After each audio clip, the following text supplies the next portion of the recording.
Storytelling is awesome. So freaking cool. I just imagine being able to capture the hearts and emotions and stir them all up in a big pot of a bunch of people just gathered around a campfire. And imagine just one guy. Be you, him, the guy standing behind you, in front of you, just starts talking and everyone stops.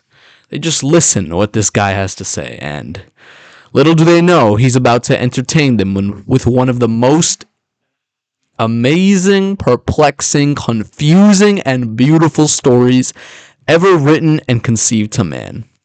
Just imagine having everyone just starstruck, just bewitched and bewildered at the stories and the way you communicate your ideas, the way you communicate your ideals.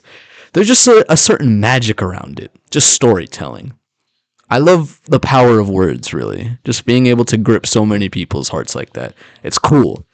And therefore, I have decided to partake on this journey myself. I want to get better at storytelling. So I am going to do my best and draft stories here and there, and I'm going to give it my all, and I guess communicate whatever the story or whatever I got brewing up inside my head. And yeah, that's really what this video was about. I'm just going to give a quick introduction, which I did. Cool storytelling. Just, I can't oversell it or undersell it. I just can't begin to describe how amazing that feeling would be. Just being around a campfire and just busting out any story in your arsenal. Pirate King, King of Leaf Village, Hokage, whatever it is, Hashira. Telling the stories of an individual, an event, a person, and just having everyone fixated on that.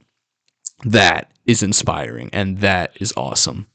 I'm going to do a little quick story here today. It's just a part one in a multi-long whatever series. I just drafted it really quick, so don't expect anything special, but expect my first. And firsts are very important, especially to me. Here we go. Thousands of years ago, in a galaxy far, far away, there is a village surrounded by nothing but a dense forest, dense brush, greenery as far as the eye can see. There wasn't much for the villagers, but they had community. They had the bonds and experiences that really defined their era growing up together. They weren't chained, no.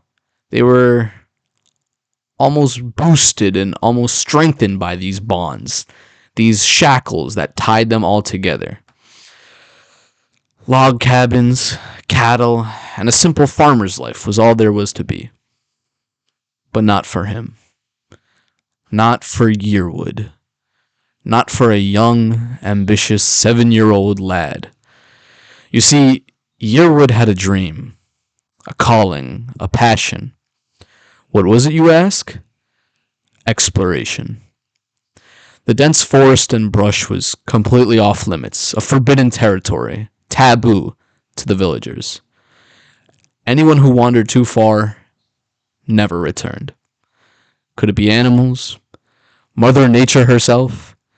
Demons? There was nothing to go off of, you see. Only God and the villagers' rickety fencing system could protect this town, and good luck with all of that. Yearwood, a curious and extremely straightforward young lad. He wanted the outside. He wanted to embrace it all. He wanted to just spread his wings and finally leave this birdcage that has trapped him here his entire 7-year life. Family life was good. He enjoyed and appreciated the little things around him. But the forest never left his mind. There were only rumors, remnants of what the outside world really was, and what it could possibly hold. His grandmother told him, vast pools of water, so large you could spend your entire life sailing, and you'd never see it all. Peaks and valleys, so high to eclipse the clouds, and so low, you could feel the embers from hell. Yearwood's most favorite line was about the lights in the sky, you see. His grandmother recalls, every night, you could look up and have 1,000,000 little droplets stare back at you. You would never be able to count them all. Just a million tiny little lanterns floating above, embracing the entire night sky, every single night. And at that moment, Yearwood knew. He had to see the land of the lights, the outside world. What secrets did it hold? 5 years later, at 12 years old, Yearwood was ready. He was good. He was all set. Not even a teenager, but that doesn't matter. No one knew it. But this was the day he set out.